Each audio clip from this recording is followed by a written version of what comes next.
Welcome to the official NBA Top Shot podcast. Here, we'll keep you up to date on all things NBA Top Shot, from breaking down the latest moments to navigating the newest features. We're here to help you have fun and own the greatest plays in NBA history.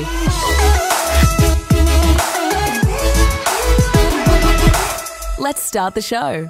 Welcome to the NBA Top Shot podcast. The first ever crafting challenge is finished by 539 collectors, burning 5,390 moments, permanently removed from circulation forever. The Warriors take Game 5, and as soon as the series is over after Game 6 or 7, we'll endeavor to get the curation team back to talk about all the legendary moments that we'll be getting June 23rd in the 2022 NBA Finals pack drop. So look out for that deep dive behind the moments we'll be getting in the near future. We're also running a competition right now to see what is the best NBA Finals moment on the platform right now. We've narrowed down a list of Series 1 and Series 2 NBA Finals moments to 16 contenders, and over the next few days across NBA Top Shot's official Discord, Twitter, and Instagram channels, you can play along and vote to help determine which is the best NBA Finals moment on the platform. By playing along, you won't only just determine which is the best NBA Finals moment on the platform, but you can also become eligible to win some prizes that they've set aside for the occasion. 75 people will be randomly selected to win a 2022 NBA Finals Common Pack. 25 people will be randomly selected to win $75 in NBA Top Shot Marketplace credit, and one lucky participant will win a 2022 NBA Finals Legendary Pack. Link is in the description to the blog and all of our socials, so you can get voting straight away. As always, if you've got questions, hit up mailbag@nbatopshot.com, and we're still giving listeners, that's you, the chance to win packs just for supporting this show. So if you leave a rating on Spotify and let us know via Twitter, you can @ me if you like, or a review on Apple, leaving your Top Shot username at the bottom, you could be one of the lucky winners to just win a pack just for supporting and listening to this podcast. Right, today we've got a really special guest to talk about sending collectors to every single playoff game this postseason and all the access unlocks we've been doing. We've got Meg Patten. Meg, welcome to the podcast. Thanks for sharing your time with us. Thanks for having me. It's really great to be here. So Meg, let's set the table a little bit. For those that don't know you and haven't seen you on Twitter, the few that haven't, what is it that you do for NBA Top Shot? Yep. So I'm on the partnership marketing team, but I focus on our events and experiences. That's not only for our partners, NBA teams, our athletes, anyone in our community, but our experiences, giving away tickets, access unlocked, etc. Nice. So since the NBA playoffs started back in like April the 10th, I believe, NBA's Top Shot collectors have won tickets to every single game, every round, and a select few have won access unlocked experiences. And this is why we really wanted to get you on. So every playoff game, I mean, roughly, do we know how many people that has been that have gone to games this year through this initiative? I'm not good at math, so I'm not going to give you a number, but it's definitely hundreds, and it's Wow. really exciting, right? So we've sent at least 10 tickets to every single NBA playoff game, every single round. I just sent out tickets for Game 6 on Thursday, so we're doing it all the way through the finals. And to your point, we said we are going to do 3 access unlocked experiences. We ended up doing 4. We went back to San Francisco for the NBA Finals Game 2. So it's been a really big effort to reward our biggest collectors and show them that we are the future of fandom. Yeah, absolutely. And for those that sort of haven't been lucky enough to get into an access unlocked, because they're very unique, unbuyable experiences, right? Like, what's involved for the people who win access unlocked experiences? Yeah, so we will fly you in from anywhere in the world to come to that game. So for round 1, we were in Toronto. We flew in Mark all the way from Singapore to Toronto. I think it was like over 24 hours each way. And then he was on the ground for 48 hours. So we'll fly you in. We'll put you up in a great hotel. We give you Uber credits so you can get around the city and explore it when we're not doing activities. We really want to give people the opportunity to not only immerse themselves in the basketball game and the basketball experience we're providing, but the city itself, like that's part of the culture, right? We also take people out to dinner, athlete meet and greets, just some different unbuyable experiences. So when we've gone to San Francisco, we've brought out the Larry O'Brien Trophy, where we bring through athletes. So there's a lot of different experiences that we like to layer on and try and keep it a little bit different each time, so keep people guessing. Yeah. Mark was a great story in Toronto. Like, as someone who's internationally, like in Australia, watching the NBA, following the NBA, and having that connection with fandom, seeing someone, a fellow collector, sort of get that experience is really fulfilling for me. And I really enjoyed like Mark's story behind it all. Same. And to top, like he's just so incredibly nice and generous with his time and was willing to answer any questions that we had or like, hey, like how was that experience? Like what is it like being part of Jurassic Pack? Like really just diving into his fandom and understanding how he became a Top Shot collector was really important for us as well. So not only like providing this experience and sharing in it with him of going to a playoff game. That was my first NBA playoff game I ever went to was with Mark actually. So understanding his evolution into becoming an NBA Top Shot collector, it's really powerful stuff and I love learning that about people. Yeah, I've seen so many stories, as you can imagine, about people getting back into the NBA because of Top Shot and stuff. What stories have stood out to you, other than Mark, that's come across your path? I I don't know if there's like anything like right now like jumping out at me, but I think the biggest sort of like themes that I've seen across the board have been families being brought together because of basketball and because of Top Shot. So I've seen that like this one guy for the NBA finals, like he brought his dad from Hawaii and like they grew Wow. up watching basketball together and like we were getting his dad into Top Shot and it's sort of about those experiences. What is like the human story and connection there beyond just this digital collectible. We've seen like friends get connected from thousands of miles away. So one collector won locally and brought in his friend all the way from Amsterdam. So we're able to Wow. really provide these unique experiences for people to share together. And I think that's like really cool. Um, and then I don't think we've had any it's mostly been like father son or like friends. We've had some like husband wife combos, which has been really amazing. So on our last trip, we had a couple who originally they live in Italy full time, but they were on vacation in North Carolina. And so we were able to bring them out to California and they were talking about how they grew up watching basketball and just their passion for it. When we had Sean Livingston come into the suite, they were asking a bunch of questions and really talking to him. So it's been really cool to be able to provide those experiences for people across the board.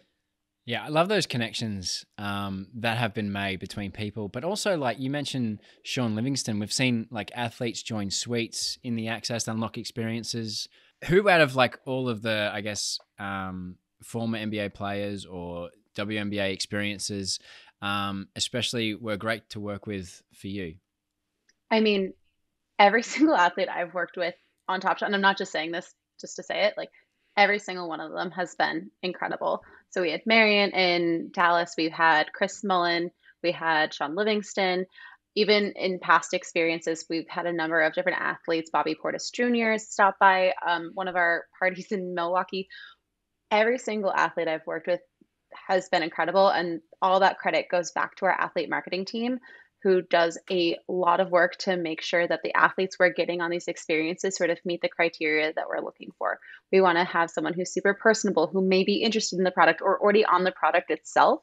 So it's something that our athlete, like I just have to give all the credit to like George and Nate and Hayes, like they find the perfect Yep. people that we bring into the suite and they help facilitate all of that. And I have to say, those guys are also working really well with team captains. And like we saw George Niang go to the Sixers team captain meetup. We saw Mario Chalmers in Miami. Like all these sort of more connections being made just for being like a team set collector as well, which has been really cool to see, I think. Oh, 100%. I think it's just showing like we're continuing to like provide utility, not just on Access Unlocked experiences, but for the greater community as well. I mean, it's what we want to do. It's we're trying to scale it as fast as we can, but I'm really glad with the progress that we have made, especially in the playoffs with the volume that we've just taken on across the board. A year ago, if we told Top Shot collectors like all of these events and we were sending hundreds of people to playoff games and 4 access unlocks in one playoff series alone, let alone what we did last year with Phoenix and those finals and opening day with the Milwaukee Bucks, I don't think we would have believed how many access unlocks and connections we've actually achieved in the last sort of 9 months. I mean, I could tell you, like, I couldn't believe it. And I still don't, reflecting on the last 2 months. I mean, just 2 months ago, I was in my apartment sending out round one tickets, being like, oh my gosh, did I get every collector right? Working to make sure people were opening their tickets and receiving them correctly, working really closely with our community and CS team. It was a huge collective effort. I was just one of the people that got to sort of be at the forefront of it and sort of see those interactions one to one or answer emails from people. But it was a lot of people. We had our game design team working on it, partnerships, community, CS, like so many people work to make that happen. And I think that's a not a metaphor, but like just really just like a snapshot of what happens in all of our events. It's not just like, oh, I'm the events person, like I'm going to throw a party or I'm going to throw this event. So much input and thought is put in from like all of these different teams on the Top Shot team. It's just a big collaborative effort every time you see something go out into the world. With all these tickets, like there's so many, right? And there's So often many. short notice. I mean, what happens when sort of someone can't make it to an event or a ticket? So I transfer all the tickets, and it's a Web3 world. You can do whatever you would like with them. You can hold on to them, go to the game, give them to your friend. I mean, whatever you'd like to do. I've seen people put them up in Discord, say like, "Hey, I can't go tonight. Do you want to trade for another game?"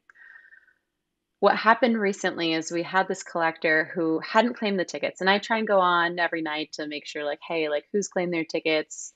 Can we send them another email? I actually work with PackRip quite closely to make sure, like, hey, do you mind sending another email following up with people? And this person hadn't responded, so we sent another email. We're like, hey, game's tonight. Are you in? Are you going? Want to make sure this is a big game.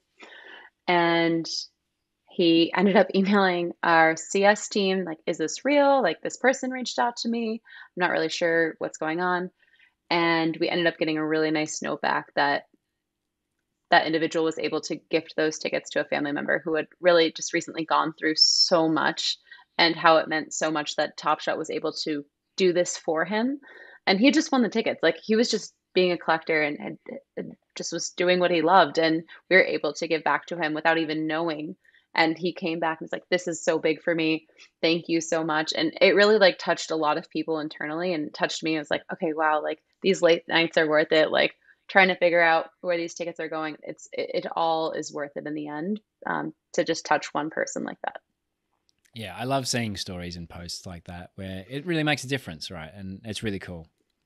Oh, 100%.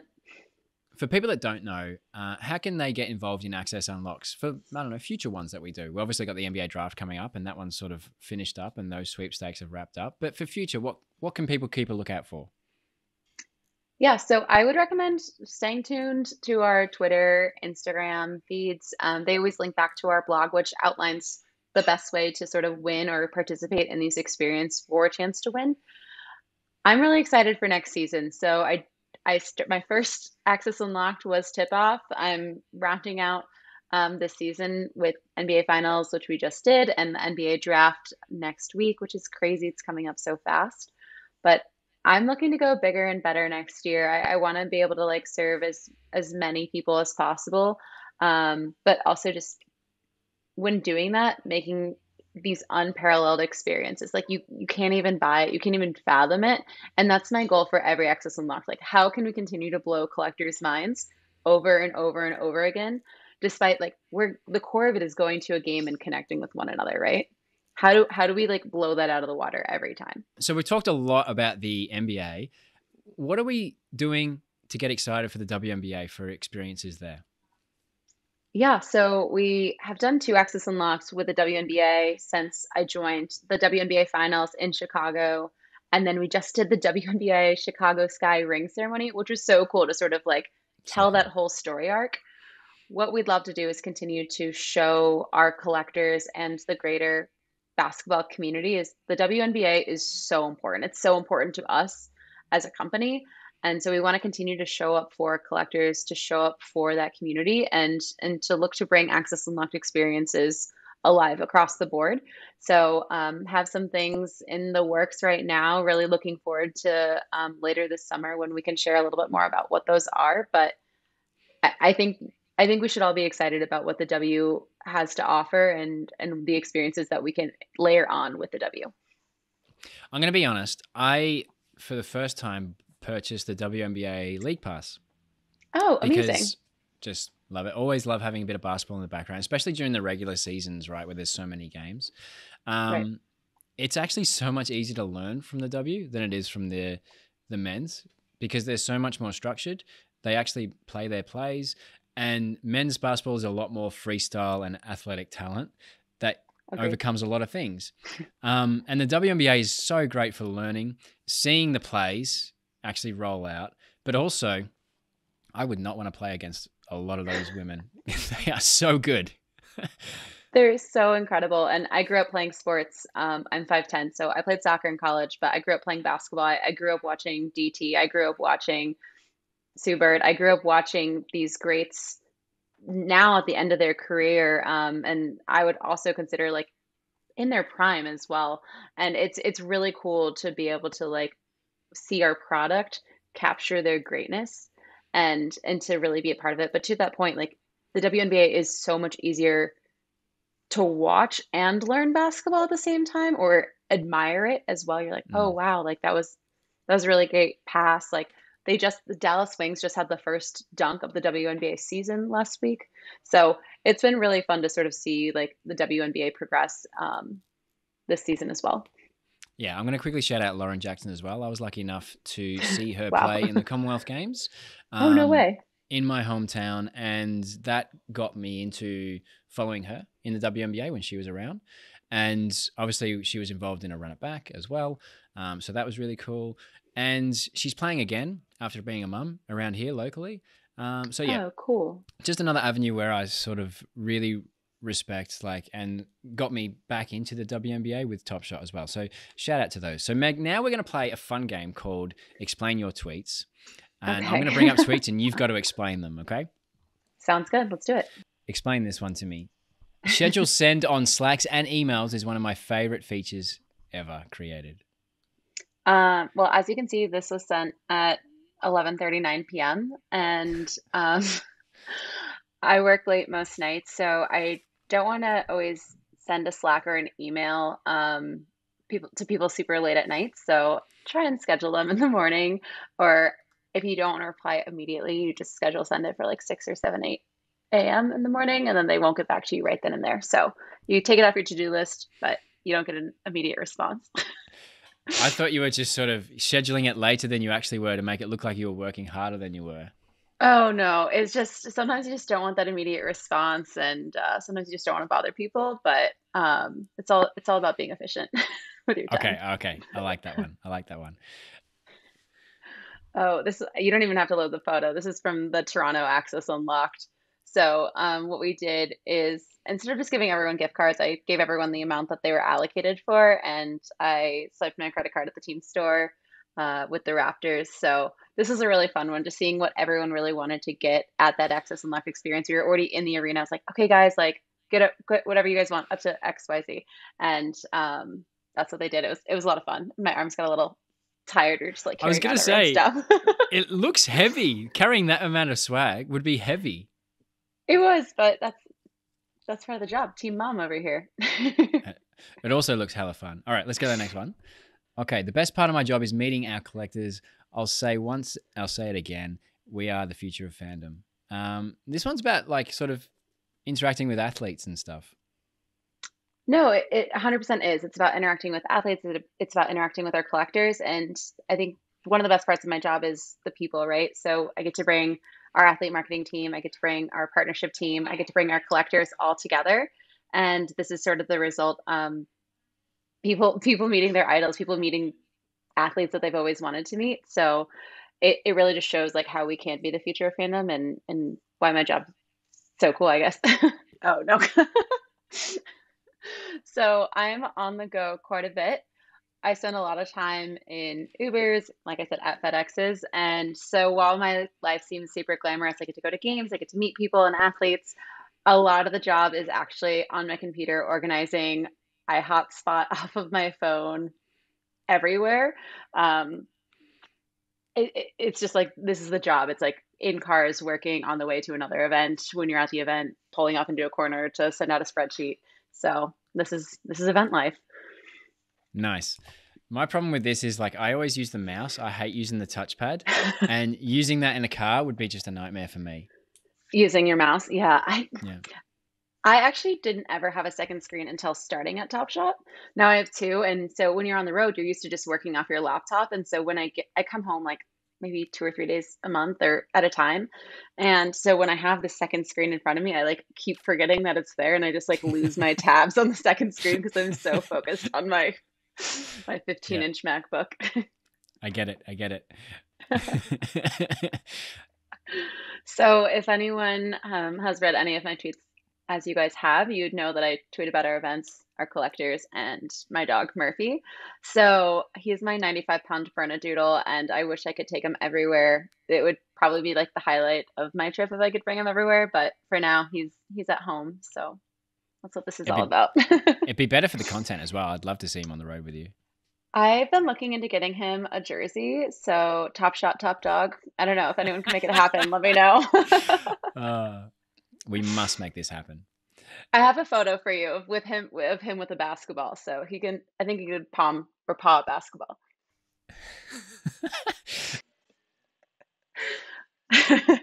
I knew it was going to be Comer just because on the side.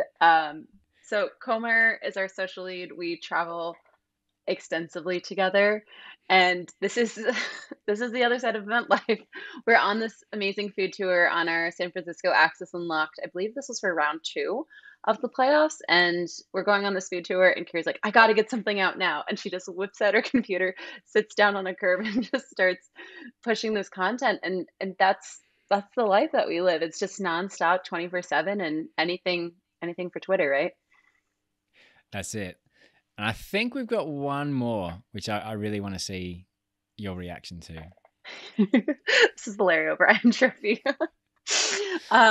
So we have amazing partners at a lot of different teams, but this is actually round 2, Golden State Warriors. We had an incredible suite, and our partner brought through 3 Larry O'Brien trophies, and I always have a stack of Top Shot stickers on me. Actually, I have some on my desk right now, and so I just thought it'd be fun to just tag it. Jokes on me, I guess. Like, would never do that to Larry, but I love it. Although it would have been slightly curious to see what would happen if you did do it. Yeah, there is a guy.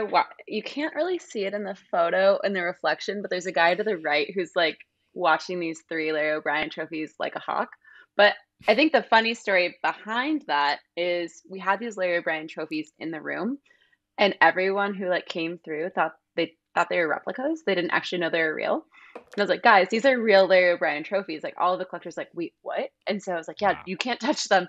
But they had like the cases with them, and the security guard was in the room with us. So pretty cool experience. And did collectors get to take their photo with them and stuff? Oh yeah. Collectors were taking their photo with them, posing with them, selfies. We saw some really cool TikToks as well. So lots of great content, just no touching is the rule.